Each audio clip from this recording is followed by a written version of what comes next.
Informativo Mundial das Missões. 2 filhos inesperados. Halina tinha 42 anos quando soube que estava grávida de 5 meses e decidiu procurar um médico para abortar. Ela já tinha outros 2 filhos e na Polônia o aborto é permitido em alguns casos. Por isso, Halina decidiu pelo aborto. Mas quando seu marido, Władysław, soube da gravidez, ele suplicou: "Por favor, não faça isso!" Depois de muito conversarem, Halina aceitou ter o filho, e Adam nasceu saudável, sem complicações. Impressionada, Halina decidiu frequentar a igreja que o marido era membro, a Igreja Adventista, e pouco tempo depois foi batizada. Vários anos se passaram, e então Halina conheceu um garoto deficiente chamado David, de um orfanato. Poucos meses antes, ela havia apresentado sua tese na faculdade sobre como cuidar de crianças deficientes, e isso tocou seu coração. Halina e o marido decidiram levar o garoto para passar o fim de semana na casa deles, e David amou a família. Na hora de retornar para o orfanato, o garoto se agarrou na cadeira e chorou. Ele não queria voltar. A família começou a pensar em adoção, e Adam, o filho mais novo, foi quem mais apoiou a ideia. Logo, um juiz aprovou a adoção, e em julho de 2009, David chegou oficialmente à sua nova casa. Todos estavam felizes. Então o garoto começou uma série de cirurgias para permiti-lo andar, mas os médicos eram sempre céticos sobre isso. Entretanto, para Halina, se fosse da vontade de Deus, aconteceria um milagre. E foi o que aconteceu. David hoje tem 17 anos, consegue andar e no ano passado distribuiu 200 livros missionários em seu bairro. Em 2017, nossas ofertas ajudaram a construir um estúdio de televisão para a Hope Channel na Polônia. Obrigado por sua ajuda.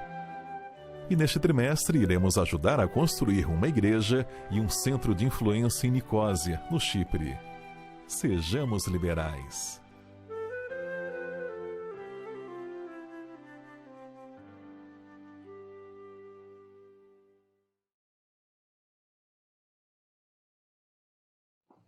Feliz sábado para todos. É um prazer enorme estarmos juntos aqui nessa manhã sabática para estudar um pouco a palavra de Deus.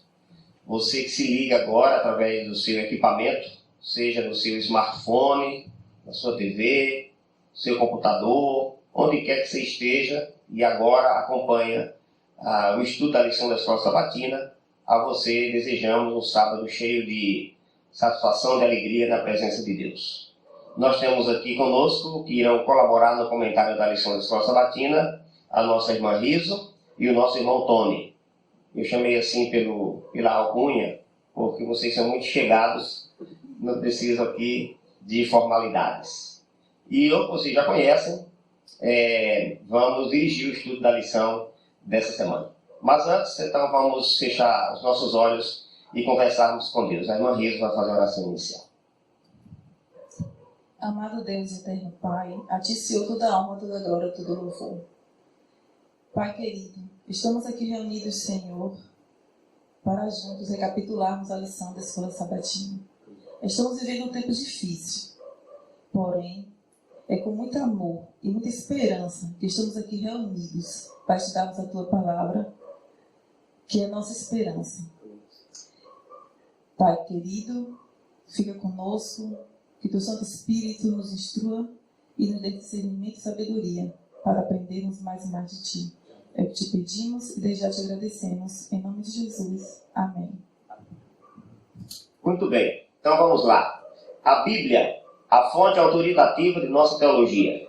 Se você não tem a sua lição, apanha ela aí, vamos estudar juntos. Você pode sublinhar algumas coisas, pode anotar algumas dúvidas. E quem sabe até enviar para nós aqui, porque sábado a sábado, enquanto durar essa presente situação mundial, nós vamos estar transmitindo para você, nesse formato, a lição da Escola Sabatina, e assim a gente pode, quem sabe, tirar dúvida. Até porque o tema que estamos estudando no trimestre é um tema bastante interessante, que é como interpretar as Escrituras. Cada semana um pouquinho mais sobre a Bíblia. E dessa semana, a Bíblia, a fonte autoritativa, né? A fonte de autoridade de nossa teologia. E o verso principal para memorizar diz assim: há a lei e ao testemunho. Se eles não falarem desta maneira, jamais verão a alva. Isaías capítulo 8, versículo 20.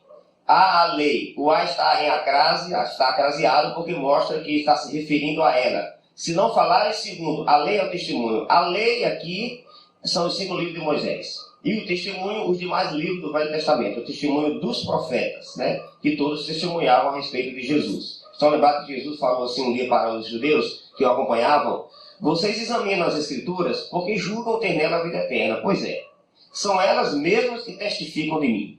A lei é o testemunho dos profetas a respeito de Jesus. Qualquer que seja a teologia de alguém, por maior que ele tenha oratória, por melhor que seja o seu conhecimento bíblico, se não falar segundo a lei e ao testemunho dos profetas, jamais verão a alva. Ou seja, não estão no caminho certo. Aqui na parte do sábado, o autor da lição diz o seguinte: existem 5 diferentes fontes que influenciam nossa interpretação das Escrituras. E são elas: a tradição, a experiência, a cultura, a razão e a própria Bíblia. Então, quando pegamos esses 5 pontos, essas fontes aqui, elas terminam por influenciar a nossa interpretação das Escrituras. Se você chegar para qualquer evangélico ou até mesmo qualquer cristão, inclusive espíritas, católicos, e perguntar para elas o que forma seu pensamento teológico a respeito de Deus e das coisas relacionadas à religião, eles vão dizer que a Bíblia é a fonte dessa autoridade. Nenhuma delas vão dizer diferentemente.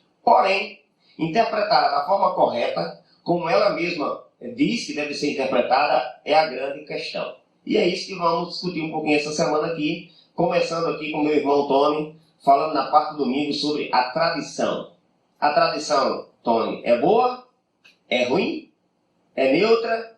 Ou o que você tem a falar para nós sobre esse delicado assunto? Bom dia a todos, feliz sábado, sejam muito bem-vindos. A tradição tem um lado positivo, mas também tem um lado negativo. Tradição quer dizer comunicação oral dos fatos, lendas e ritos.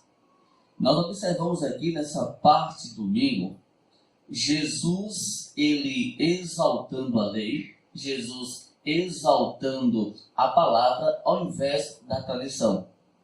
Pois naquela época, eles estavam fazendo questão em exaltar a tradição ao invés da lei e da palavra do Senhor Jesus. Jesus deixou muito claro que a lei deve estar acima de qualquer tradição. Muito bem. Bem pensado, bem centrado aqui. E aí, Riso? A tradição, como o irmão falou, realmente tem um lado bom e também tem um lado negativo. É muito importante nós seguirmos a tradição dos nossos pais. A tradição era passada de geração em geração, dos avós, pais, mas nunca, jamais, essa tradição ela pode vir de encontro com a palavra de Deus. Porque a Bíblia, ela é a autoridade suprema. A exemplo, eu escutei uma historiazinha muito interessante, Felipe, que dizia assim, que um garotinho de 10 anos, ele estava observando a mãe dele cortando carne, colocando uma forma quadrada. Só que ele cortava a carne redonda, os pedaços da carne redonda. Ele perguntou assim para a mãe: mamãe, por que a senhora corta a carne redonda se a forma é quadrada? Ela disse: porque mamãe fazia assim e minha avó fazia assim. Aí, por sorte, a mãe dele estava viva. Ele perguntou para a mãe: porque minha mãe fazia assim, eu faço assim. A bisavó estava viva, o garotinho foi: vovó Bita, por que mamãe corta assim, vovó corta assim? Aí a avó disse assim: meu filho, vou te contar. Na minha época, nós éramos muito pobres e não tínhamos formas quadradas, só tinha essa redonda. Então, cortávamos a carne redonda.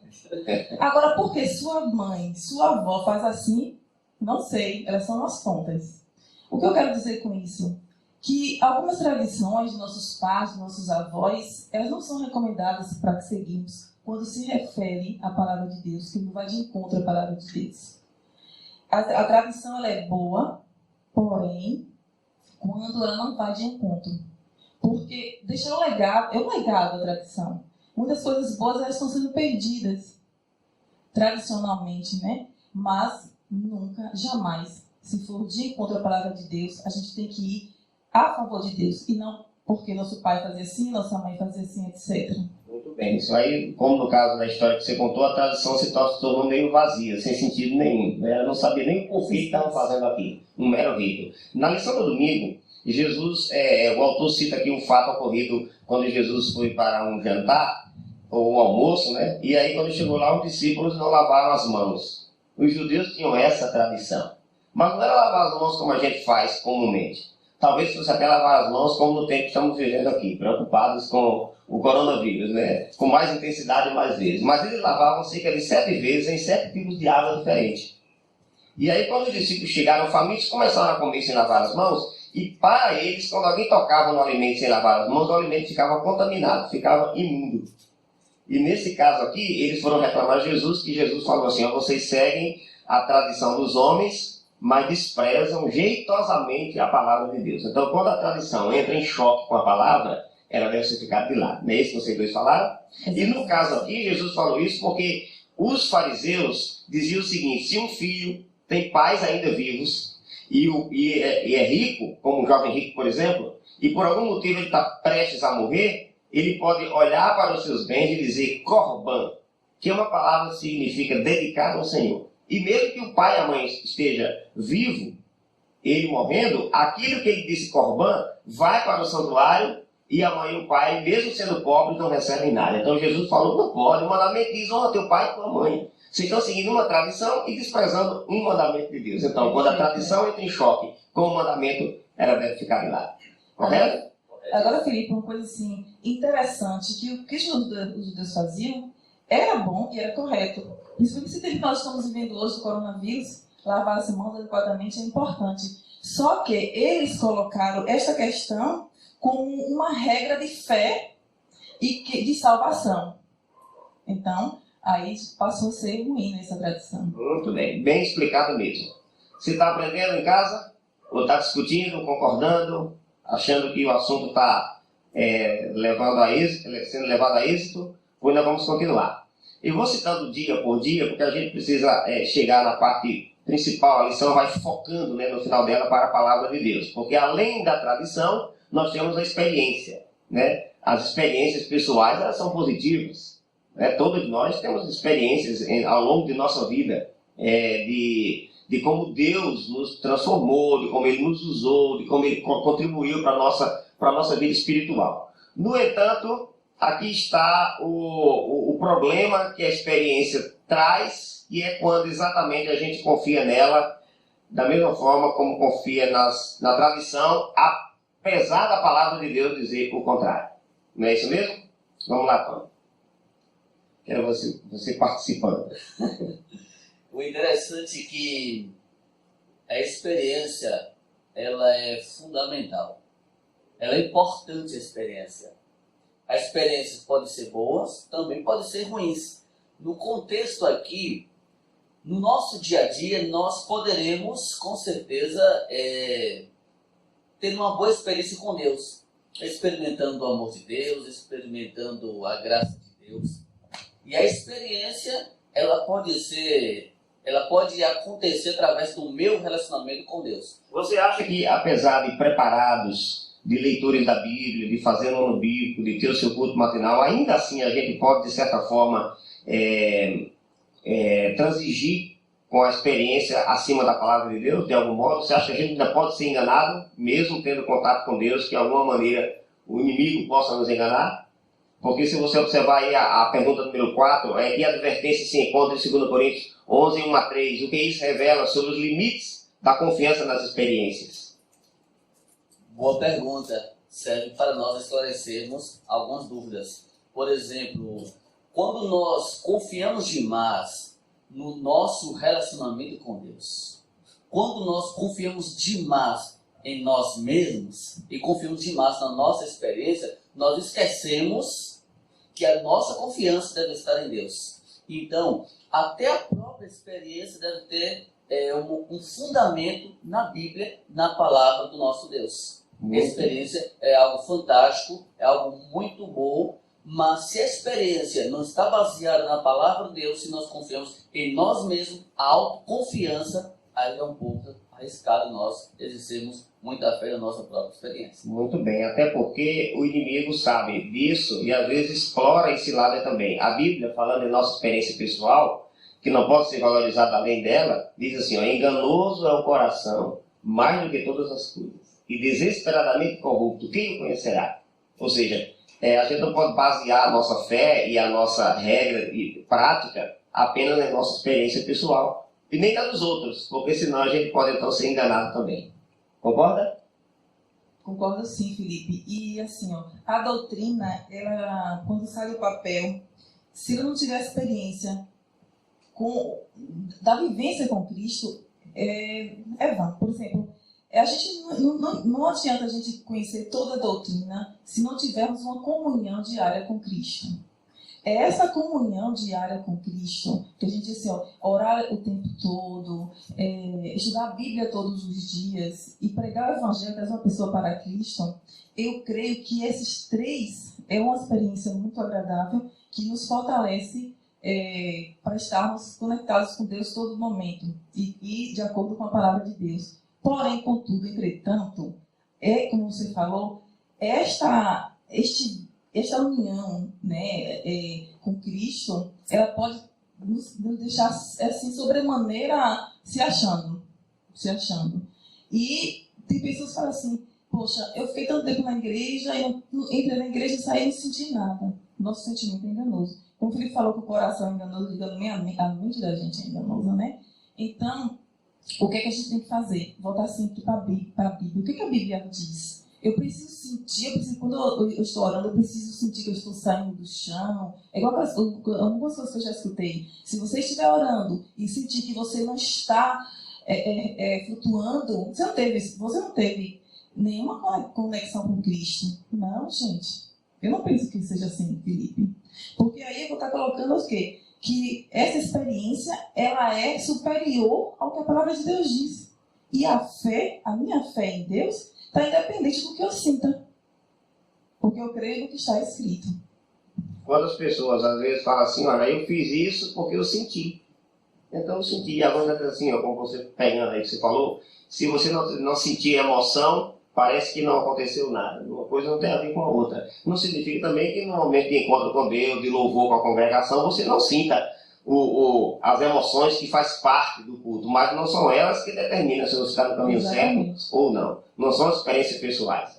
Correto? Correto. Você vai aqui e você veja que isso aconteceu com várias pessoas na Bíblia, mas Deus e o próprio Jesus deixou claro que não era assim que as coisas deviam acontecer, né? Tem uma razão pela qual nós temos que seguir avante com nossos ensinamentos e nossas práticas. Eu estava escutando essa semana alguém que mandou um vídeo dizendo o seguinte, mandou um áudio para mim dizendo o seguinte, tem um grupo de irmãos, até achegados da gente, em outro estado aqui no Brasil, que estão orientando as pessoas que devem comprar alimento que possa ser armazenado, que estão sentindo que devem usar botas cujo cadastro que amarra não caiam, que devem comprar capa, se preparando para a perseguição do decreto dominical que está para vir aí. Olha que impressionante. Aí a pessoa olhou para mim e falou assim, mandou perguntar depois, você já tem um sítio para onde ir? Porque é isso que eles estão dizendo aí. Você já tem um lugar para se esconder? Eu falei, primeiro lugar, não tem lugar que ninguém se esconda hoje. Hoje a tecnologia lhe encontra em qualquer lugar. Em segundo lugar, não recebemos nenhuma orientação da Bíblia e da inspiração de que devemos fazer tal preparo para o período da chamada angústia ou da perseguição. Aí a pessoa replicou, tudo bem, mas eu disse isso aí para o grupo e eles disseram o seguinte, que as 10 virgens, as 5 estavam despreparadas, por isso então que não encontraram o noivo. Falei, sim, mas o preparo lá é o Espírito Santo, não tem nada a ver com o preparo material. Porque da mesma forma que Deus sustentou Noé, quando o dilúvio tomou conta do mundo, como livrou Daniel da cova dos leões e os seus 3 amigos da fornalha, também vai conduzir o seu povo. Então, esse tipo de experiência que está fora de um claro, assim diz o Senhor, a gente precisa questionar. Correto? Com certeza. Muito bem. Depois da experiência, Nós temos então aqui o assunto da cultura. E esse daqui é muito palpitante, né? A cultura talvez seja desses assuntos aqui uma das fontes que mais leva a gente, nos influenciam a tomar decisões ou a ver o texto bíblico, né? Como ele exatamente é. E tem muita coisa da cultura que é importantíssima, porque nos faz compreender as entrelinhas do texto bíblico. Às vezes, quando a gente está estudando a Bíblia, a gente tem que levar em conta esse fator da cultura dominante para poder fazer uma boa interpretação. Vocês concordam? Concordo, com certeza. Então, tinha um dos pais da igreja, né, no caso da igreja católica, chamado Santo Agostinho, que dizia o seguinte: distinga o tempo e você vai concordar com a Escritura. Ou seja, leve em conta a cultura daquele tempo e aí você vai entender muitas coisas. Até porque muitas coisas que estão na Bíblia estão nas entrelinhas, né?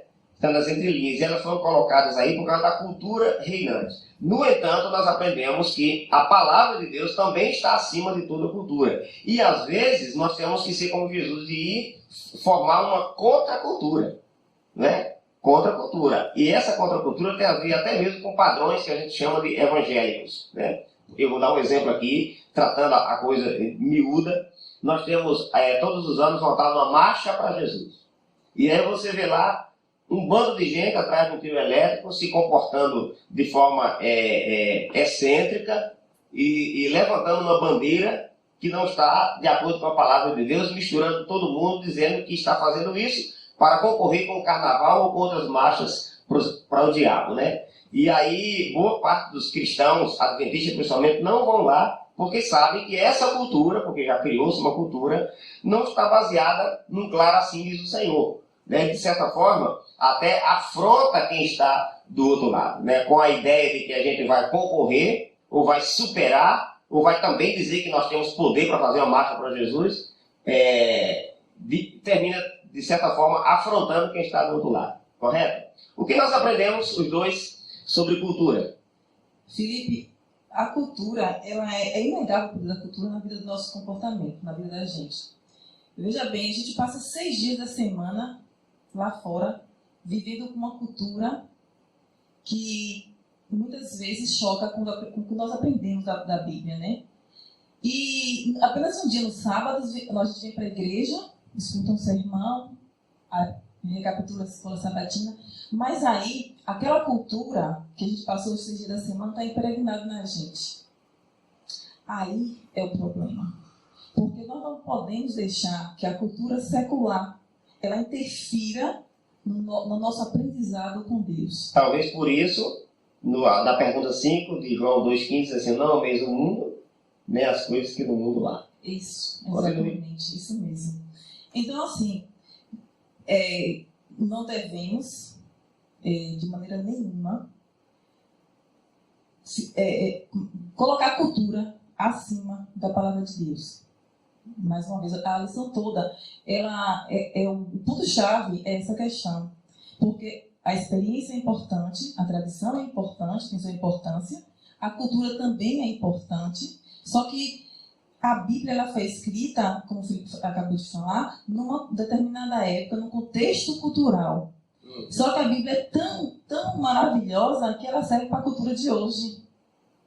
E se todos nós seguíssemos a palavra de Deus, uma pergunta assim: por que nós temos uma Bíblia e temos tantas religiões, né? Por quê? Se todas abrem a mesma Bíblia. A maneira de ver a palavra de Deus também é por conta da cultura de cada povo.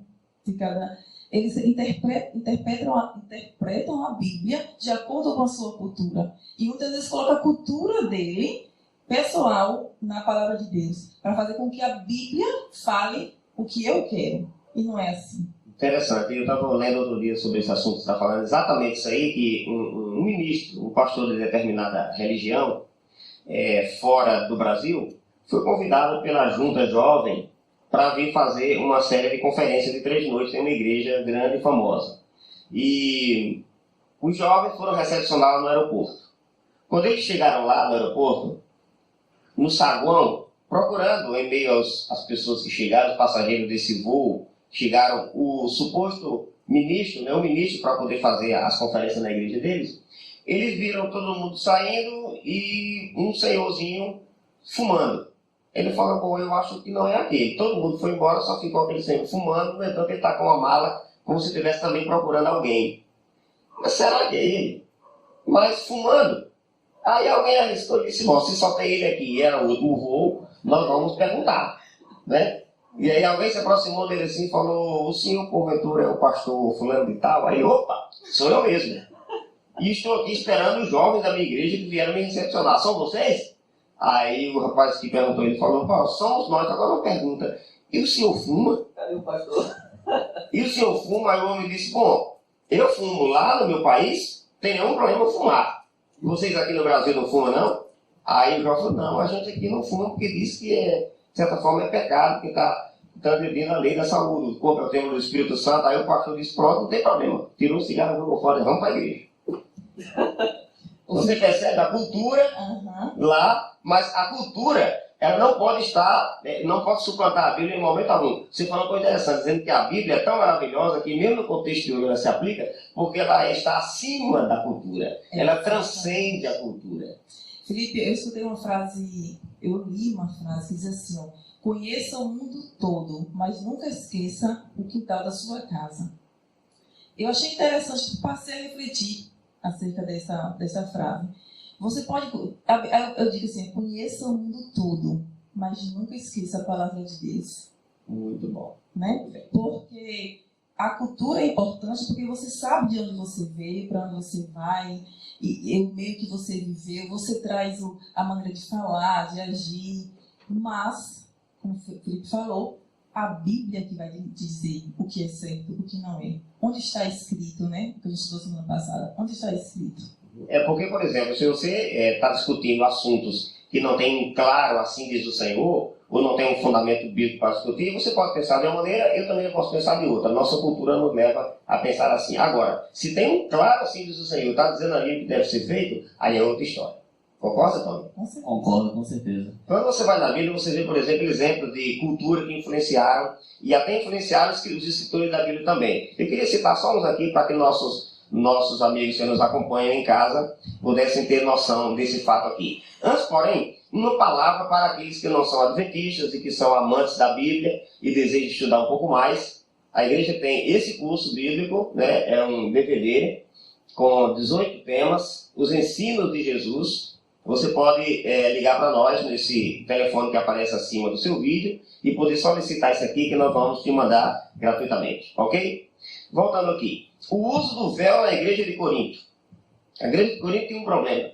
Uns usavam véu, outros não, e aí fizeram aquela celeuma, aquela confusão. E Paulo, no capítulo 11 de 1 Coríntios, responde a isso de forma taxativa, orientando como é que tem que ser feito. Era uma cultura local. E ele fala, se vocês querem ser contenciosos, nós e o resto da igreja de Deus não entramos nessa questão. Era uma questão local, o uso do véu na igreja de Corinto. Ok? Vocês não vão ver isso em lugar nenhum. Outro, mulheres pregando. Tem igrejas por aí que seguem a cultura de que mulher não deve pregar.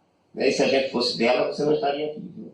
Mas que bom que nós entendemos que a Bíblia, a igreja, ela avança com o tempo, sem transgredir os princípios, mas ela avança com o tempo. No tempo de hoje, em que a mulher é pilota, é caminhoneira, é gerente, é policial, como é o seu caso.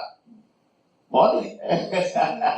E de repente a gente dizer que mulher não tem uma participação, não tem. Agora tem que interpretar o fato aqui. Naquele tempo, quando Paulo falou isso, as mulheres iam para a sinagoga com seus maridos, os maridos entravam na sinagoga, elas ficavam no ambiente ao lado ali, observando a discussão entre eles. E vez por outra, uma começava a conversar com a outra, talvez defendendo a tese do marido. E isso terminava atrapalhando. Aí Paulo fala, fique calada, vocês vão para a igreja ficar, deixa os homens discutir lá. Não atrapalha a discussão. Não era para que elas não fossem pregar ou não pudessem fazer isso. Nada, uma coisa não tem a ver com a outra, né? Aí nós temos cultura de estilo musical. Se você for na igreja adventista na África, você vai chegar lá e vão ver nossos irmãos e irmãs cantando os hinos que nós cantamos, mas dançando, com adufes e danças, como diz o Salmo 150. E aí? Você vai dizer, para, isso aí está errado? É a cultura local deles, não tem jeito, né? Então, o estilo de roupas, por exemplo. Agora, quando a cultura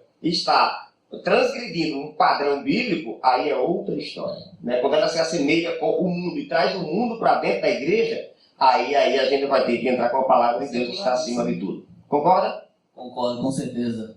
E o que tem que ficar muito claro para nós e para os nossos amigos que estão nos acompanhando nesta manhã de sábado é que a cultura, ela tem a sua evolução com o tempo, mas a palavra do Senhor permanece para sempre.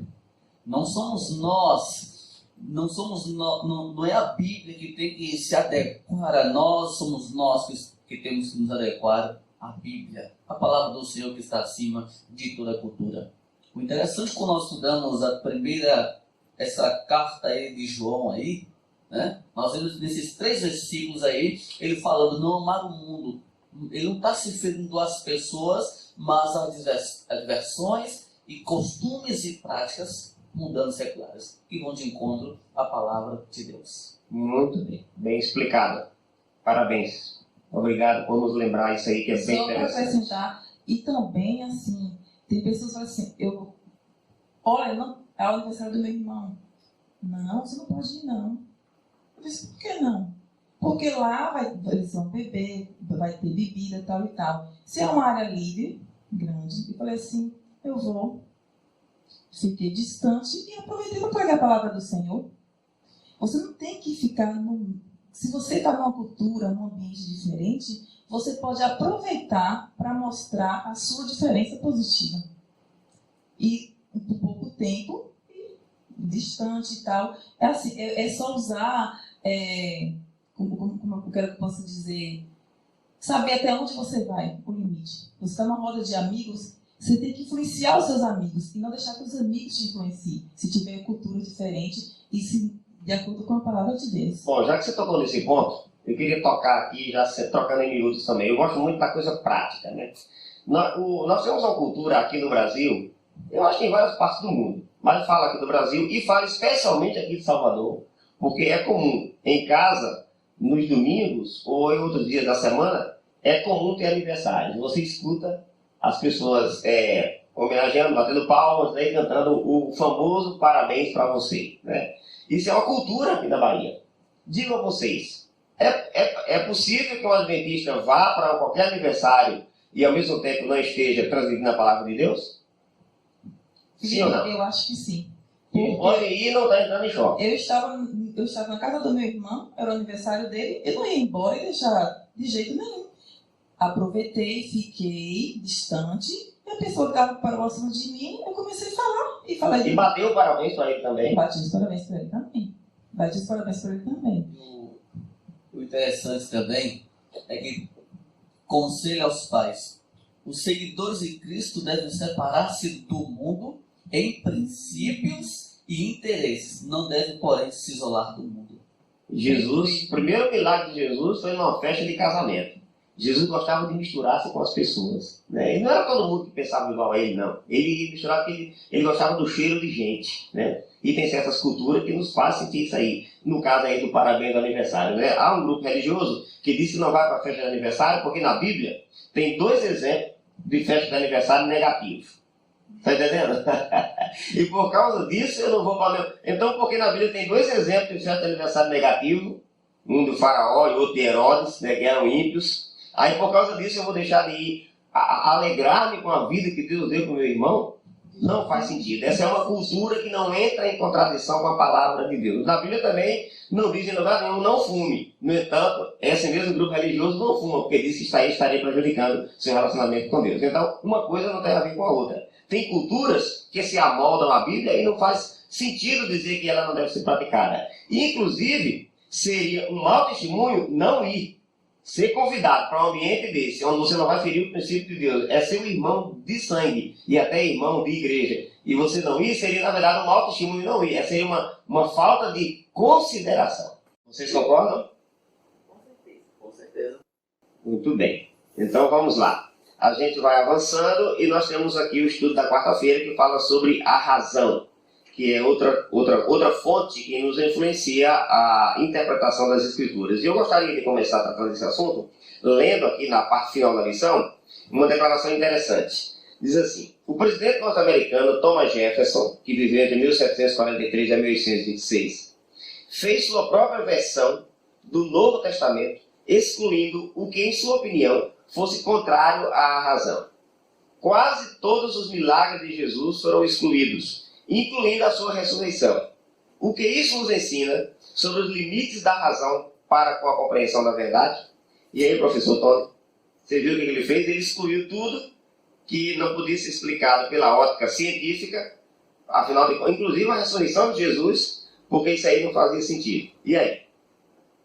Bem colocado, viu? O interessante aqui é que a razão, ela removeu aquilo que era óbvio. A razão assumiu um papel dominador, logo ali no século XVIII, como o iluminismo, não é isso? O iluminismo fez com que as pessoas pensassem de uma forma diferente, então a razão ali, ela entrou com um papel muito forte, muito contundente, e desde então as pessoas tiveram um processo de compreensão totalmente diferente. E hoje a razão, ela ainda continua fazendo com que as pessoas entendam que devem crer naquilo que é óbvio. É igual nós entendermos que não existe verdade relativa. Cada um tem a sua verdade. Nós sabemos que existe sim uma verdade absoluta, que é a verdade da palavra de Deus. A palavra de Deus nos ensina também, queridos, que nós somos criados com tamanha sabedoria, mas o pecado, ele corrompeu a mente humana. E hoje nós não temos mais uma compreensão ilimitada das coisas. É por isso que Provérbios 10, 5, Provérbios 1, verso 7, 9, verso 10, nos diz que o princípio da sabedoria é o temor a Deus. Ou seja, esse sentimento de reverência e de respeito à palavra de Deus faz com que nós pensamos de acordo à palavra de Deus, que não tenha choque entre a Bíblia e a razão. Muito bem. E então? Aí eu digo para você, antes de você falar, alguém disse para mim assim, eu não posso acreditar em um livro ou em uma história que diz que um peixe engoliu um homem e ele depois saiu de lá vivo. Felipe, se fosse o contrário, eu acreditaria. Se a Bíblia dissesse que foi Jonas que engoliu o peixe, eu acreditaria. Porque, como o irmão falou, a palavra de Deus é a verdade absoluta. A Bíblia, ela não é um livro apenas para ler, é para raciocinar, crer e ter fé. Tudo que nós estudamos até agora, a gente aprende a gente precisa para aprender a Bíblia. A gente precisa entender sobre a cultura, como o Felipe falou, a cultura, quem escreveu a Bíblia foi inspirada por Deus, mas eles enviam um contexto cultural. Então, querendo ou não, ele colocou indícios da sua cultura. Precisamos aprender a cultura, a experiência também e a razão, porque tem muitos cultos irracionais. Com certeza. Né? Então, mas até que ponto essa razão ela é tudo? Porque na Revolução Francesa, né, queimaram-se a Bíblia e eu li em livro secular que na Catedral de Notre Dame, né, teve um culto à deusa da razão. Que absurdo, né? Porque Deus nos fez homens racionais, o pecado, como você falou aí, corrompeu, né? Nós éramos perfeitos. Só que esta imperfeição nossa hoje, nós temos a petulância de achar que tem coisa na Bíblia que tem que tirar. O homem vive no máximo 70, 80, até uns que chegam a 100 anos. Ou seja, dentro desse parêntese, o que aconteceu antes dele, ele não sabe de nada, a não ser que alguém lhe conte. E o que vai acontecer depois dele, ninguém nem vai lhe contar. E aí ele abre a boca e diz, eu não posso acreditar num livro desse que fala sobre esse Deus que pode fazer tudo isso. E este livro que transforma vidas, nenhum outro transforma. Eis aí talvez o maior argumento a favor da Bíblia seja exatamente isso, de acreditar no que ela diz, ok?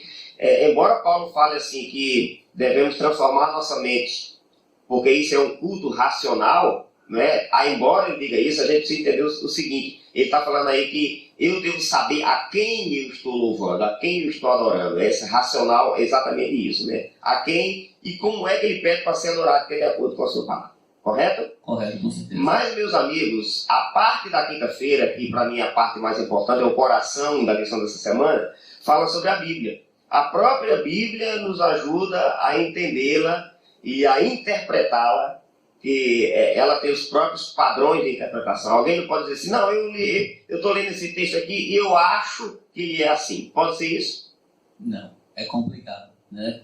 De uma certa feita, o cidadão, ele disse que a igreja prega que ela própria está acima da Bíblia. Mas nós cremos, e os amigos também creem, que estão assistindo, nos acompanhando, que a Bíblia, a palavra do Senhor, está acima da cultura, está acima da experiência, está acima da razão, né? Está acima da tradição, está acima da própria igreja. Muito bem. Outro dia eu encontrei um sujeito que falou assim, né, que um homem, ele estava indo para a igreja, assistiu um culto de um homem da igreja dele que morreu, foi ao inferno, voltou, ressuscitou e veio contar e alertar os irmãos dele como é lá para poder os irmãos verem. E aí? Será que isso aconteceu de verdade? Segundo a luz da Bíblia? Impossível. Impossível. É por isso que, como eu falei anteriormente, a Bíblia ela tem que ser estudada e não lida. Um pouquinho aqui, um pouquinho ali. Se eu não entendo, vou procurar Felipe, que entende mais que eu. Me explica isso aqui, Felipe. Porque a gente tem que acreditar não que o outro fala, e sim o que a Bíblia fala. Está escrito onde isso? Não é? E outra coisa, a gente sabe que o inimigo ele pode se transformar até em anjo de luz. A Bíblia diz isso. Então, até aí, Felipe, ele pode usar pessoas para enganar, para mentir. E quem não tem o conhecimento da verdade absoluta, que é a Bíblia Sagrada, vai acreditar. Aí ele é irracional. Inclusive, Jesus falou que nos últimos tempos surgiriam falsos profetas e que, se possível, enganariam os próprios eleitos. Os próprios escolhidos seriam enganados. Então, vejam, e quando eu falei do homem, da experiência do homem aqui, eu queria dizer o seguinte, não é que eu não posso explicar isso à luz da razão, é que eu não posso explicar à luz do que a Bíblia ensina sobre o assunto. Né? Qualquer que seja o assunto em termos de teologia, de religião, passa no crivo bíblico, se não passa, então ele deve ser rejeitado. Né? E aí, a exemplo, eu gosto muito de ser prático, né? Você tocou aqui na igreja, a igreja católica diz que a Bíblia está abaixo do catecismo, está abaixo do que o colégio apostólico, que é quem interpreta a Bíblia. Né? Tanto é que a Bíblia diz uma coisa sobre a lei de Deus e aqui diz outra coisa. Aí você vai para um outro grupo religioso, né? Por exemplo, o Espiritismo. Aí você estuda aqui no Espiritismo que o homem se reencarna em sucessivas gerações. Você vai para a Bíblia diz, porque aos homens está ordenado morrerem uma só vez. Aqui pode se reencarnar em sucessivas gerações. Né? Aí você vai para outro grupo religioso, ele diz o seguinte, bom, além da Bíblia nós temos um outro testamento de Jesus Cristo, é o livro de Mórmon. E aqui na introdução, o livro diz assim, que esse registro, mais que qualquer um outro, pode levar o homem a conhecer a Deus. Opa, onde é que está a Bíblia? Aí você vai para outro grupo religioso e tem os livros em que eles estudam que ensinam coisas que não estão na palavra de Deus. Por exemplo, anjos lá do céu um dia viram mulheres aqui na terra, desceram, tiveram relação sexual com elas, nasceram gigantes dessa relação, depois eles subiram de volta para o céu.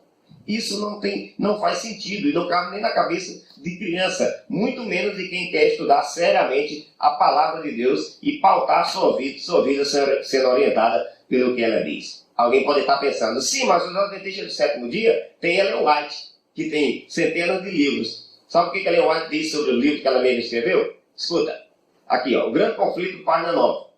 Em sua palavra, Deus conferiu aos homens o conhecimento necessário para a salvação. As Santas Escrituras devem ser aceitas como autoritativa e infalível revelação de sua vontade. Elas são a norma do caráter, o revelador das doutrinas, a pedra de toque da experiência religiosa. Em momento algum, a própria Ellen White e os adventistas colocam qualquer outra literatura acima do que diz a palavra de Deus. 30 segundos para a sua consideração final. Yes. Queridos, quero fechar aqui o meu tempo aqui falando que a Bíblia, a palavra de Deus, está acima de qualquer doutrina. Nós cremos uma mensagem cristocêntrica, Jesus como centro de toda doutrina. Nós cremos no princípio sola escritura, ou seja, somente a Escritura. Muito bem. Ainda falou bonito, viu? Riso. Com certeza. E um convite que que eu dou a todos vocês que estão nos assistindo, que se debrucem mais para estudar as Sagradas Escrituras, porque muitas vezes na corrida do dia a dia e a cultura que nós temos de ler pouco, então a gente conhece pouco. E a gente só pode entender e compreender se nós estudarmos. E a palavra de Deus é a Bíblia Sagrada e ela é superior a tudo e a todos. Muito bem. Para você meditar, Gálatas capítulo 1, verso 8. Mas ainda que nós, ou mesmo um anjo vindo do céu, vos pregue o evangelho que vá além do que vos temos pregado, seja amaldiçoado, seja anátema. Ok? Mas ainda que nós. Por quê? Porque estamos prevenindo de que aqueles que agora dizem crer na Bíblia podem apostatar na fé e descrer. Né? E mesmo que um anjo venha do céu, né, dizer outro evangelho que vá além daquele que está na palavra de Deus, que seja anátema. O Senhor nos abençoe, fortaleça cada dia a nossa crença na sua palavra e nos faça cada vez mais amantes da Bíblia, não só para conhecer, mas para viver os preceitos que ela nos ensina. O irmão Antônio nos pede oração. Oremos então. Senhor Jesus, obrigado por esse momento que o Senhor nos concedeu. Amém. Obrigado por aprendermos mais acerca da Tua Palavra. E cremos que a Tua Palavra, Senhor, está acima de qualquer doutrina, está acima de qualquer cultura, tradições, razão. Obrigado, Senhor, por aprender mais de Ti. Abençoe cada um de nós, abençoe, Senhor, por favor, nesta manhã de sábado, cada um, Senhor, dos Teus filhos que estão nos acompanhando, que a Tua Palavra alcance essas pessoas. Amém. Essa é a nossa oração, nós fazemos em Teu nome. Amém. Amém.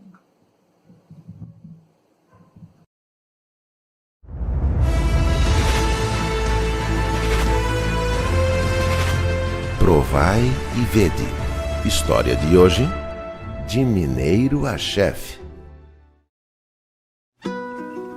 Oyum é uma região localizada a 4.000 metros de altura, nas montanhas do Peru. Este é o Máximo, empregado de uma mina de carvão, e que está prestes a tomar uma decisão importante em sua vida. Boa tarde. Engenheiro, eu queria conversar com o senhor. Eu quero ser adventista do 7º dia, engenheiro, e tomei a decisão de servir a Deus junto com a minha família. E quero, na verdade, parar de trabalhar aos sábados. Gostaria que o senhor me liberasse aos sábados. Olha, meu estimado, a empresa precisa de pessoas que possam trabalhar em tempo integral, todos os dias da semana. Agora, se o senhor quer ser adventista, quer ir à sua igreja, por mim tudo bem. Mas aqui não, o senhor está despedido, pode se retirar. Com muita tristeza no coração, Máximo desceu a montanha, sabendo que a partir daquele dia já não teria trabalho. Como poderia manter a sua família? A empresa não pagou tudo o que lhe era devido, e por se sentir vítima da injustiça, buscou um advogado para que o representasse num julgamento. Ele não o conhecia, mas infelizmente não tinha mais opções naquela cidade tão pequena e afastada dos grandes centros urbanos. Doutor Miguel, eu vim aqui para contratar os seus serviços. Seu Máximo, eu revisei os seus papéis e acho que o senhor pode entrar com uma ação para receber tudo o que tem direito pelos anos trabalhados. Então, seu Máximo, podemos entrar com uma ação na justiça agora mesmo. Está de acordo? Sim. Conforme o combinado, o senhor deve pagar pelo meu trabalho a quantia de R$8.000. O senhor tem o dinheiro? Tenho sim. Máximo não consultou a Deus para tomar aquela decisão. Acreditando que estava fazendo o correto, atuou por conta própria. Aquele advogado atuou de má fé. Não entregou os papéis na justiça e se mudou para Lima, levando todo o dinheiro de Máximo. Muito triste e sem saber o que fazer, Máximo subiu a encosta de uma montanha e implorou a Deus por misericórdia. Sua família estava sofrendo E a filha mais velha, ao vê-lo sem trabalho, algumas vezes foi muito dura com ele. Ô pai, até quando você vai ficar sem trabalhar? Eu só te vejo deitado no sofá vendo televisão. O senhor acha que vai pagar os meus estudos com o quê? Como a gente vai conseguir viver? O senhor tem que fazer alguma coisa, pai. Não pode ficar assim, não. Pelo menos, aprende a cozinhar. E sai pela rua vendendo comida para que possamos ter uma vida decente. Máximo, a nossa filha tem muita razão, porque você já está sem trabalho há muito tempo. Acho que ela nos deu uma boa ideia e eu vou te ajudar, tá bom? Máximo trabalhou como mineiro durante toda a sua vida.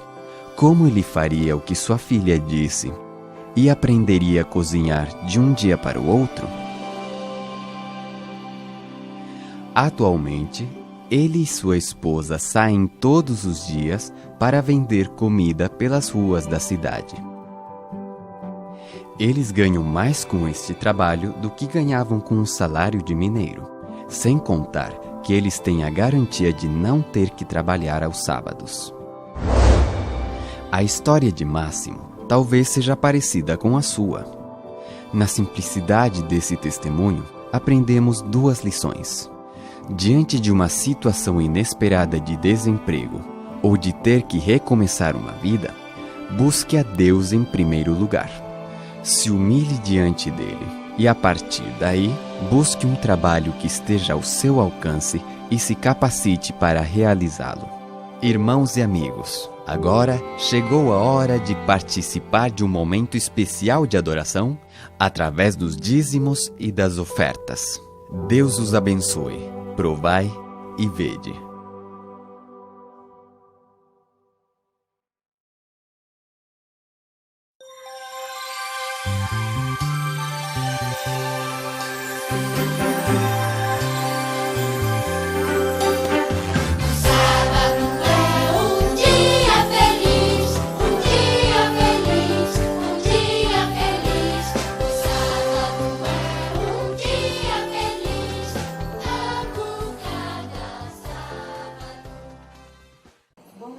Crianças, feliz sábado, tudo bom?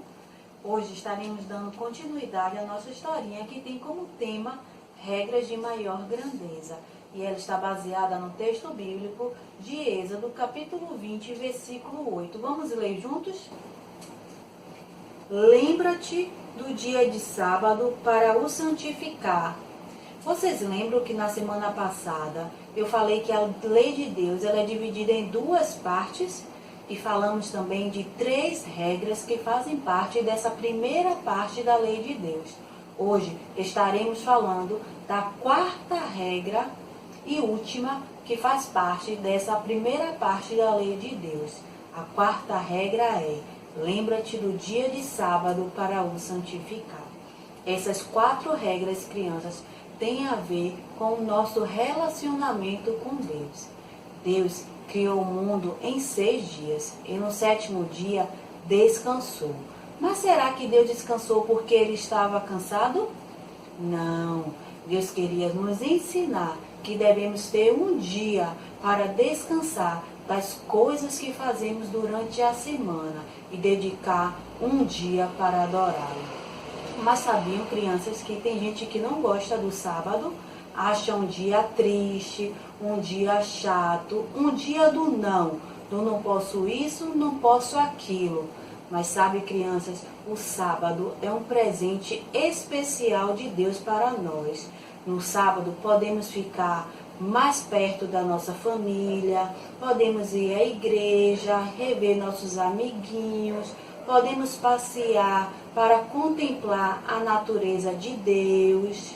Então lembre-se, crianças, se amamos a Deus, obedecemos os seus mandamentos. E o versinho da historinha de hoje, vamos repetir? Lembra-te do sábado para o santificar. Vamos orar agora? Querido Papai do céu, te agradecemos, Senhor, pelo santo sábado que o Senhor nos deu como um presente especial. Nos ajuda, Senhor, a obedecer às suas regras. Em nome de Jesus, amém.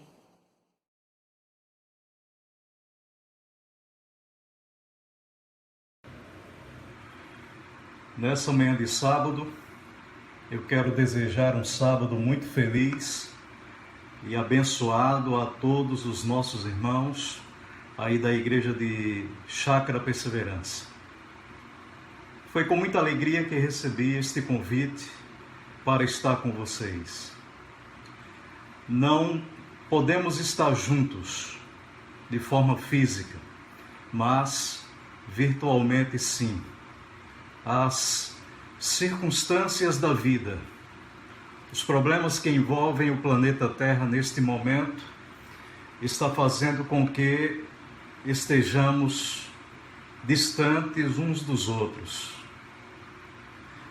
Nunca vivenciamos um momento como este, em que todo mundo está com medo de todo mundo. Mas a gente acredita, segundo as profecias bíblicas, que iríamos chegar a momentos como este. E sem dúvida alguma, queridos irmãos, este momento em que nós estamos vivendo indica a evidência de um dos grandes sinais que revela a volta do Senhor Jesus Cristo a esta terra.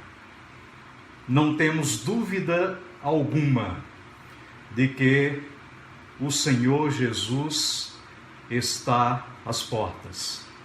Portanto, este é um momento de reflexão, este é um momento de consagração, este é um momento de oração, este é um momento em que precisamos estar cada dia mais próximos de Deus, porque os dias atuais são dias muito solenes. Então, nesta manhã de sábado, antes de abrir a palavra de Deus, gostaria de fazer uma oração com todos vocês. Oremos então. Querido Pai Celestial, nós te louvamos por este momento, por esta oportunidade que estás nos dando, que, apesar de tudo isto que está acontecendo no planeta Terra, podemos manter a nossa comunhão contigo. Ó Deus, estenda, Senhor, a tua mão em direção desta terra, deste planeta. Há muita gente sofrendo, há muita gente vivendo dramas indescritíveis, há muita gente sofrendo, há muita gente doente, há muita gente desesperada, há muita gente com medo.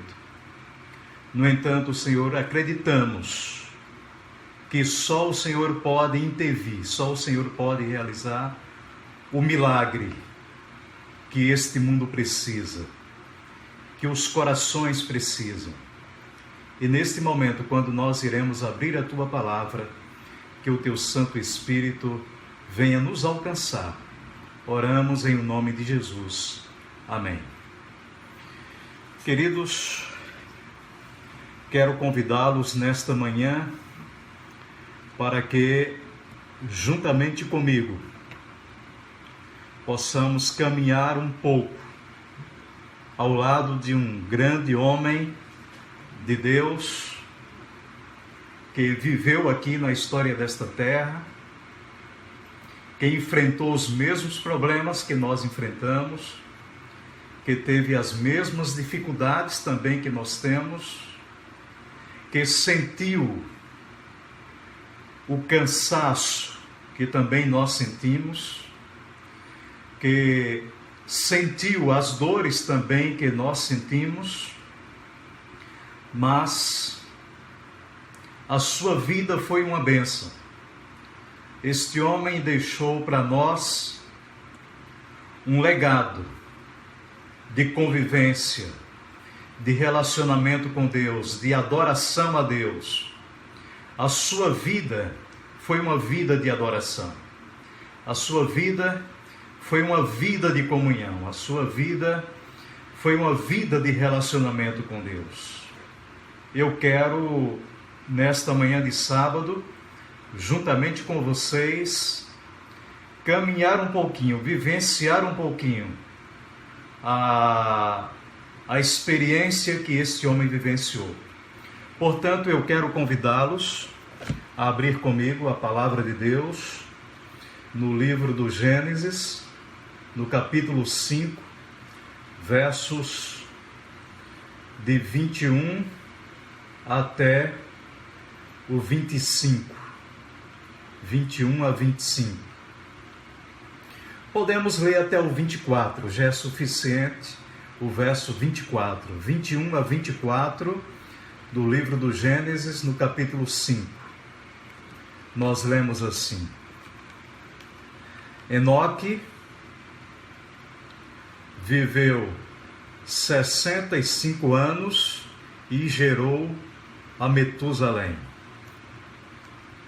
Verso 22, andou Enoque com Deus, e depois que gerou a Metusalém, viveu 300 anos e teve filhos e filhas.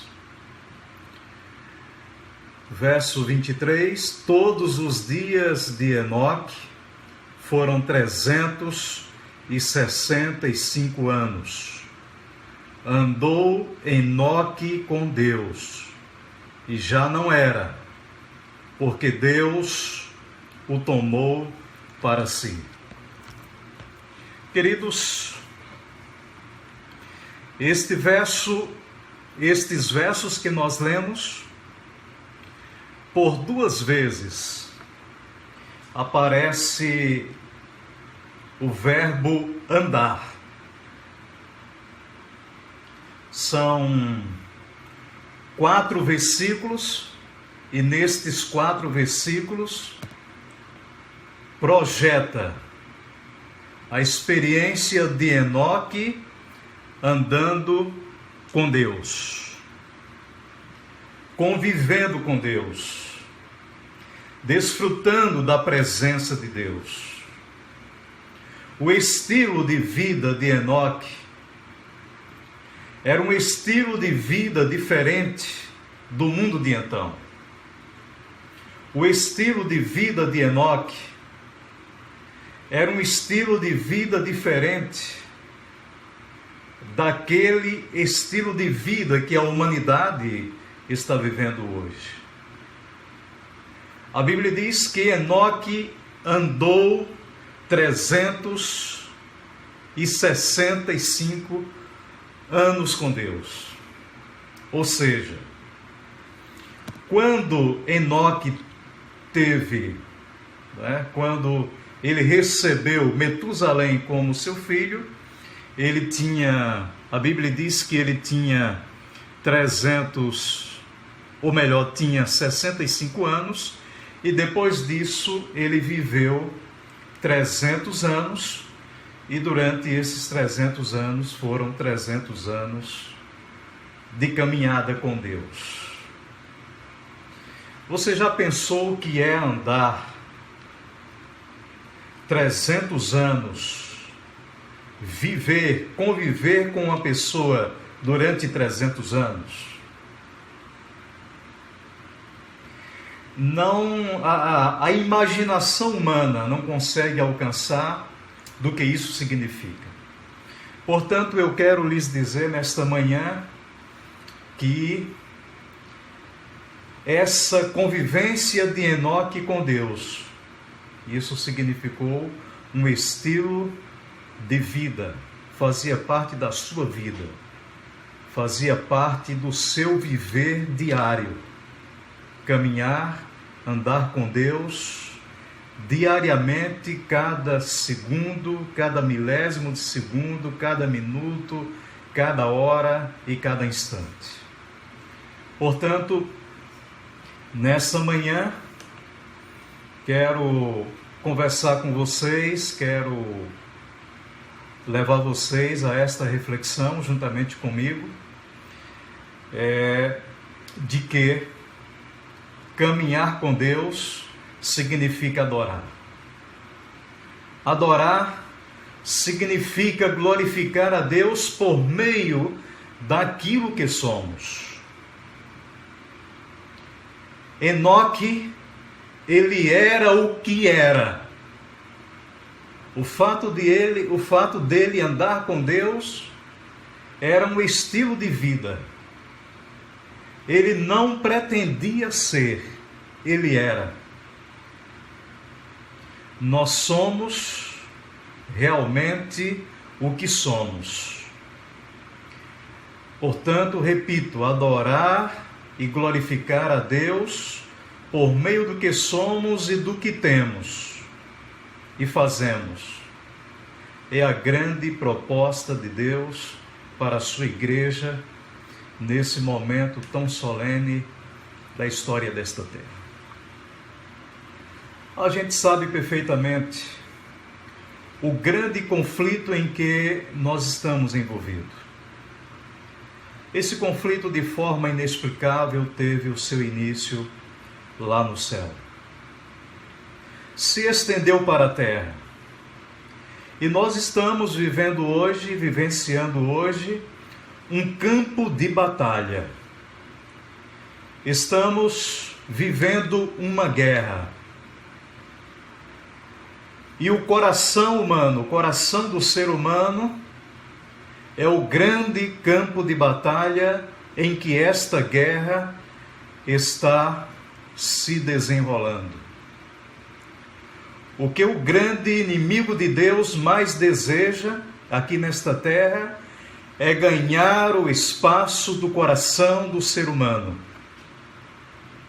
Portanto, andar com Deus, caminhar com Deus, viver com Deus, é o caminho mais seguro que foi estabelecido por Deus aqui nesta terra. Quem vai ser escolhido para receber ou para participar dessa adoração? A gente tem estudado no livro do Apocalipse, por exemplo, que essa batalha ela começou no céu. Ela foi intensa lá no céu. E abrindo com vocês a Bíblia no livro do Apocalipse, capítulo 12, e o versículo 7, nos diz assim, nos diz que houve batalha no céu. Miguel e seus anjos pelejaram contra o dragão. Também pelejaram o dragão e os seus anjos. Então, essa batalha começou ali no céu. Há uma intensidade nessa batalha, cada vez mais que se aproxima o momento final da história desta terra. Portanto, Deus está convidando a sua igreja neste momento, para que a sua igreja ande com Deus, para que a sua igreja conviva com Deus, para que a sua igreja tenha uma experiência com Deus. Não vale a pena, neste momento, estar distante de Deus. Se distanciar de Deus significa perdição. Se distanciar de Deus significa dar um passo no caminho da derrota, da destruição. Portanto, o que nós estamos lendo aqui nesse texto, e andou Enoque com Deus, diz no verso 24, andou Enoque com Deus e já não era, porque Deus o tomou para si. Queridos irmãos, está chegando o momento em que não haveremos mais de estar neste mundo, nesta terra, porque Deus irá levar o seu povo para o reino eterno. Portanto, cremos que aqui na terra está se processando a batalha mais intensa, pois o inimigo sabe que pouco tempo lhe resta. Eu gostaria de, nesse momento, dentro desta reflexão que estou fazendo com vocês nesta manhã, considerar alguns pontos importantes que Deus planejou na sua palavra para todos nós. Primeiro, nós precisamos ter uma programação diária com Deus. Esse princípio ele é registrado na Bíblia, no livro de Salmos, no capítulo 139, e o verso 16, quando lá diz: os teus olhos me viram a substância ainda informe, e no teu livro foram escritos todos os meus dias. Cada um deles determinado, cada um deles estabelecido, quando nenhum deles ainda havia sido planejado, podemos dizer assim. No entanto, Deus tem uma programação diária para nós, que é vivermos realmente alimentando-nos da palavra de Deus, da santa palavra de Deus. Essa é a programação diária que Deus tem para nós, realmente, em cada dia da nossa vida, em cada dia da nossa existência. Então, precisamos, através desta caminhada, da leitura da palavra de Deus, o andar com Deus, significa realmente ter uma comunhão com Ele, ouvir a sua voz cada dia, através da sua palavra, e ter momentos de comunhão com Ele. Isso no melhor momento que a gente possa ter, horário nobre, o horário mais nobre é exatamente no início de cada manhã. No entanto, queridos irmãos, o processo de adoração, eu falava há poucos instantes, que é um estilo de vida. Adorar a Deus não significa só cantar hinos, vir para a igreja cada sábado, cada domingo, cada quarta-feira. Isso faz parte da adoração, faz parte. Mas a adoração é algo muito mais amplo do que nós imaginamos. Porque, segundo o que diz a palavra de Deus, onde estiver um filho de Deus, onde estiver um crente, Jesus está sendo adorado ali. Você, nessa manhã de sábado, você não está na igreja. Você está na sua casa, com a sua família, com a sua esposa, com os seus filhos. A sua casa, neste momento, constitui-se a igreja de Deus aqui nesta terra. Nós somos aqui na Associação Bahia quase 45 mil habitantes, ou seja, membros, melhor me expressando. Nossas igrejas, nossos templos estão fechados, mas nesta manhã de sábado, cada casa está sendo uma igreja de Deus aqui na terra. Portanto, aquilo que Jesus falou, onde estiver 2 ou 3 reunidos em meu nome, eu estarei no meio deles. Então, acreditemos que nesta manhã de sábado, Deus está aí com você, Jesus está aí com você, em seu lar, em sua casa, sendo adorado, sendo reverenciado, aí através de você e através de sua família. Em qualquer lugar, seja ele onde for. andando na rua, no seu trabalho, seja qual for o espaço que você esteja ocupando nesta terra, a sua vida deve ser uma vida de adoração ao nosso Deus. Quando eu lembro, por exemplo, de Jonas estava lá no ventre do peixe, lá no fundo do mar. E ali ele clamou ao Senhor, ali ele adorou ao Senhor, e Deus resgatou Jonas daquele ambiente inóspito no qual ele estava. Deus estava ali com ele. Portanto, onde quer que esteja um adventista do sétimo dia hoje, em sua casa, o Senhor Deus estará ali com ele.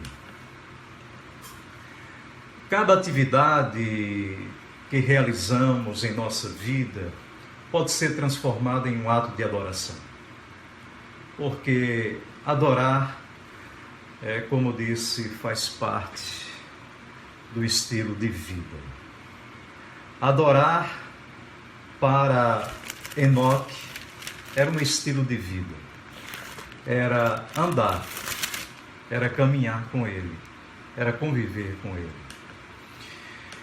No entanto, a gente, nessa caminhada que estamos tendo aqui na Terra, com tantas dificuldades, principalmente nesses dias agora em que nós estamos vivendo, todos nós confinados dentro dos nossos lares.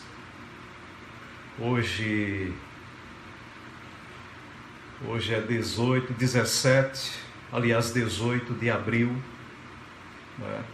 Faz exatamente hoje um mês que eu fui na associação, ali pela última vez, ao meu trabalho.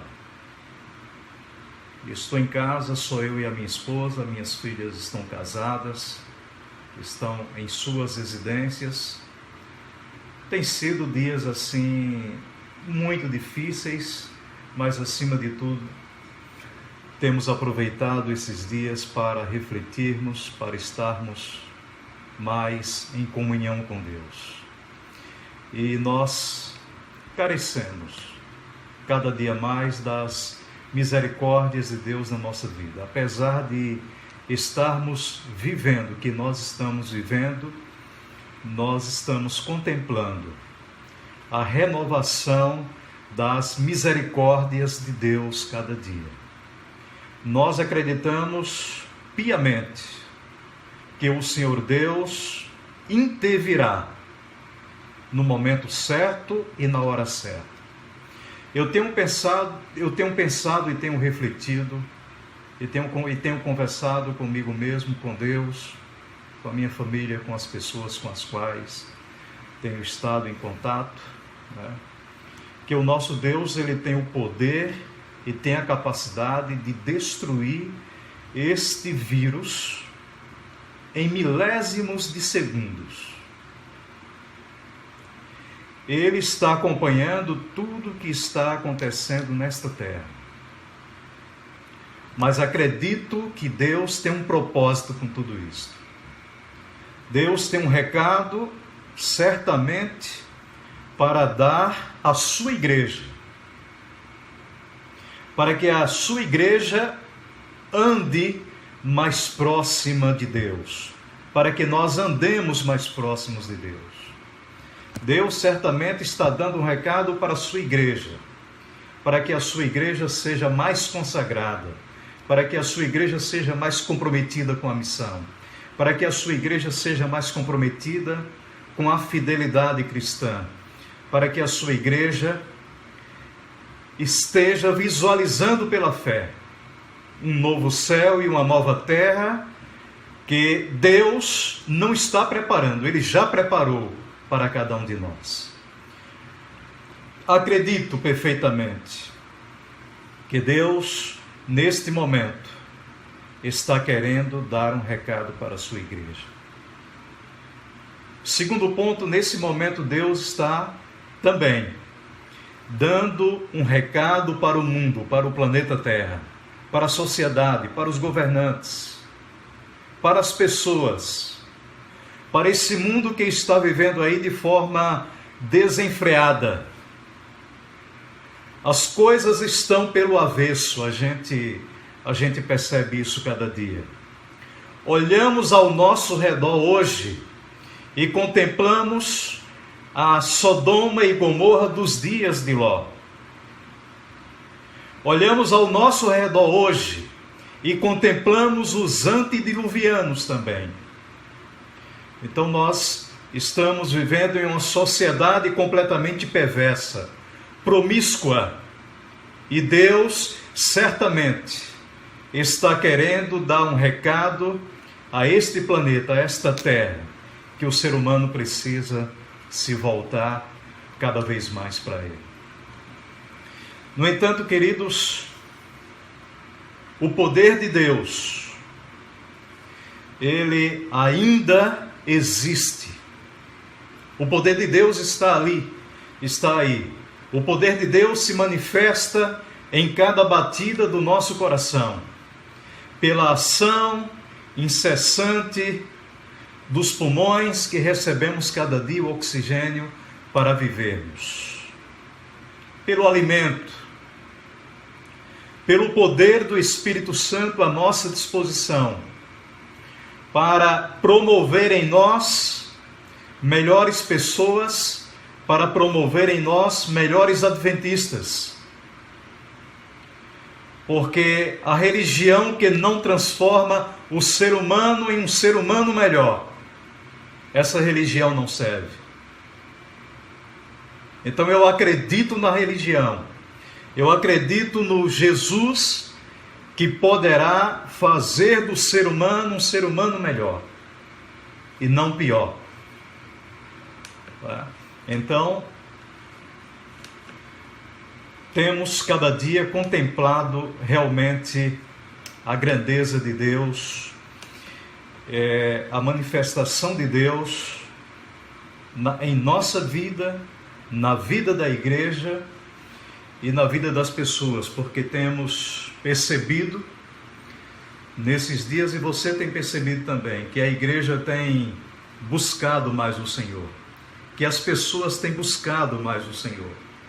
A gente pode perceber não somente nós adventistas do sétimo dia, mas o mundo religioso, de um modo geral, está se voltando para Deus mais nesse momento. Não era para ser assim, não era para ser no momento da dor. É como diz aquele ditado popular, não é? O ser humano, quando ele não vai pela dor, ou melhor, pelo amor, às vezes ele vai pela dor. Tá? Então, queridos, quando nós entregamos no altar aquilo que Deus colocou em nossas mãos, não é? Nossos dízimos e nossas ofertas que ali devolvemos, nós não estamos apenas colocando no altar do Senhor valores, recursos, mas nós estamos colocando no altar do Senhor também a nossa vida. O que Deus deseja para nós, para a sua igreja neste momento, é que nós nos coloquemos no altar do Senhor. Sou eu e você, somos nós quem devemos estar cada dia no altar do Senhor. A caminhada e a vida de Enoque aqui nesta terra durante 300 anos, conforme diz a Bíblia, foram 300 anos, podemos assim dizer, no altar do Senhor. Não sei quantos anos você tem, uns têm 20, outros têm 30, outros têm 40, 50, 60. Eu tenho 40 anos de adventista, do sétimo dia. Eu tenho 34 anos de ministério já completos. agora em março. Eu dou graças a Deus porque estes 40 anos que tenho vivido na igreja, não tenho vivido só na igreja. Eu tenho procurado viver no altar do Senhor. Então não é só viver na igreja. Não é só ir à igreja, não é só vir para a igreja. É se colocar no altar do Senhor. Portanto, nós,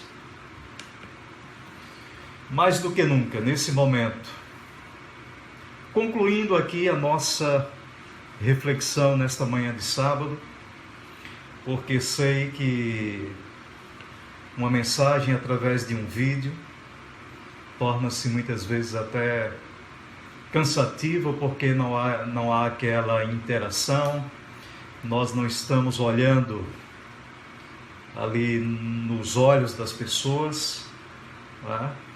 Mas nesta reflexão final, o grande apelo de Deus para nós é que nós nos entreguemos totalmente a Ele, é que nós nos rendamos a Ele. Por isso que o apóstolo Paulo, ele nos exorta, quando nós lemos lá em Romanos, no capítulo 12 e o verso 1, eu vou ler na linguagem de hoje. Então, Paulo, dentro dessa linha que nós estamos apresentando aqui, dentro dessa perspectiva que estou colocando aqui, Paulo nos exorta dizendo assim: portanto, meus irmãos, por causa da grande misericórdia divina, peço que vocês se ofereçam plenamente e completamente a Deus, como um sacrifício vivo, dedicado ao seu serviço e agradável a Ele. Esta é a verdadeira adoração que vocês devem oferecer a Deus. Isso, na linguagem de hoje, o apóstolo Paulo apresenta isso de forma espetacular. Eu diria que esse é o maior apelo de Deus para a sua igreja hoje. Eu volto a repetir a leitura deste verso, deste apelo de Paulo. Portanto, meus irmãos, por causa da grande misericórdia divina, peço que vocês se ofereçam completamente a Deus, como sacrifício vivo, dedicado ao seu serviço e agradável a Ele. Esta é a verdadeira adoração que vocês devem oferecer a Deus. É o que disse o apóstolo Paulo. Foi exatamente esta experiência, foi exatamente esse estilo de vida que pautou a vida de Enoque aqui nesta terra. A adoração consiste exatamente em oferecer-se a Deus. Andar com Deus significa exatamente se colocar no altar de Deus como oferta a Ele, como sacrifício, que é um ato de rendição pessoal, é um ato de entrega pessoal. E isso nós compreendemos, essa entrega, esse caminhar de várias formas.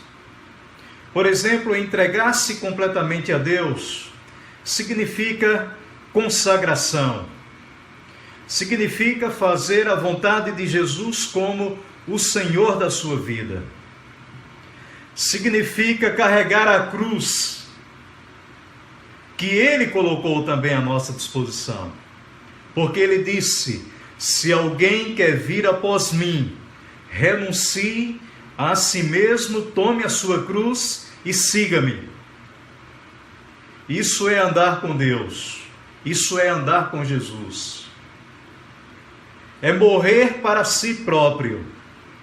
Submeter-se ao Espírito Santo para que ele ocupe o espaço que é dele. Porque muitas vezes nós estamos permitindo que outros ídolos, que outras coisas ocupem o espaço que deve ser o espaço do Espírito Santo em nossa vida. O que interessa é você fazê-lo e não como você chama esse ato. Deus quer a sua vida toda. Ele não quer 95%. Ele não quer 99%. Ele quer 100%. Precisamos estar no altar de Deus 100%. Todo o nosso ser. Aquilo que somos, aquilo que temos, é o nosso ser todo, é a nossa vida toda. Que Deus, nesta manhã, tome a sua vida em suas mãos, tome a sua família em suas mãos, e você, nesse momento, possa fazer um pacto com Deus, uma reentrega a Deus, um momento de reconsagração a Ele, para ser mais fiel, mais comprometido com as coisas de Deus, com a missão da igreja, com a fidelidade cristã, com a sua vida religiosa, com o seu Deus, porque está chegando o momento em que Deus vai tomar a sua igreja para si. E essa igreja que Deus vai tomar para si não são os templos construídos de ferro, de concreto, seja lá do que for. Esta igreja que Deus vai tomar para si sou eu e você. É a igreja viva. É a igreja povo. É a igreja gente. Os redimidos do Senhor, que foram e serão salvos para habitar o reino eterno. Que Deus o abençoe nesta manhã. É o nosso desejo. Vamos orar? Senhor, obrigado pela Tua palavra nesta manhã. Clamamos a Ti, Senhor, porque muitas vezes não temos forças para andar, não temos forças para caminhar. A nossa fé, muitas vezes, ela é insuficiente para nos colocar diante de Ti, para nos colocar diante do Teu altar. Ó Deus, como os discípulos, nós oramos neste momento. Aumenta, Senhor, a nossa fé. Conceda, Senhor, o privilégio de andar contigo todos os dias da nossa vida, até que Jesus venha. Ó Deus, logo mais o Senhor voltará a esta terra, e clamamos para que o Senhor leve a sua igreja para Nova Jerusalém, para a Canaã celestial. Que Deus tome em suas mãos nesta manhã cada membro da igreja de Chácara Perseverança. Você que está em sua casa nos ouvindo, nos assistindo nesta manhã. Abençoa, Senhor, a tua igreja no mundo inteiro. Abençoa as pessoas que sofrem. Nós oramos mais uma vez. Que a tua mão se estenda sobre esta terra e tenha misericórdia dos habitantes desta terra. Porque há ainda muita gente para ser salva. Clamamos e suplicamos estas bênçãos em nome de Jesus. Amém. Um sábado muito abençoado para todos. Que Deus o abençoe grandemente, você e sua família. Amém.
espreita estão perigos mil para arrastar-me à perdição. Só tenho em ti a salvação. Podendo andar contigo